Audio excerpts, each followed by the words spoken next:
মই নাওজান গাঁৱৰ গাঁও প্ৰধান। আজি মই দিনৰ 2:30 বজাত এটা ফোন কল পাওঁ যে নাওজান গাঁৱৰ বাসিন্দা পাপু দত্তৰ পত্নী পিংকি দত্তৰ বিয়োগ হৈছে বুলি মই খবৰ পাই আহি ইয়াত দেখোঁ। তেওঁ আৰু পৰিয়ালৰ পৰা জানিব পাৰোঁ যে তেওঁ যোৱাকালি 10:30 মান বজাতে তেওঁ বোলে বেহুচ হৈ যায় বুলি কৈছে আৰু হস্পিটেল নিয়ে, হ'লেও হস্পিটেল পোৱাৰ আগতে ঢুকাইছে বুলি তেওঁলোকৰ মুখেৰে মই গম পাইছোঁ।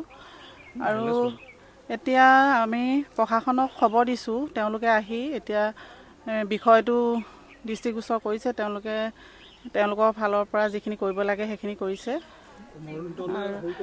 আৰু এতিয়া তেওঁলোকে আৰক্ষী বিভাগৰ পৰা জনোৱা মতে তেওঁলোকে এতিয়া মৰণোত্তৰ কাৰণে জয়সাগৰলৈ তেওঁলোকে প্ৰেৰণ কৰিছে। সন্দেহ বুলি তেনেকৈ এতিয়া পৰিয়ালৰ লোকে কোৱা মতে তেওঁলোকৰ কোনো সন্দেহ নাই বুলি কৈছে। তেওঁলোকৰ মানে পিংকি দত্তৰ মাতৃয়েও তেওঁ কোনো সন্দেহ নাই বুলি কৈছে। তেওঁ আজি অৰুণাচলৰ পৰা পাইছে ইয়াত। তেওঁৰ স্বামীও নাথাকে, অৰুণাচলত থাকে। আজি ইয়াত অকল তেওঁ শাহু আৰু তেওঁৰ নিজৰ ল'ৰাটো 4 বছৰীয়া ল'ৰা।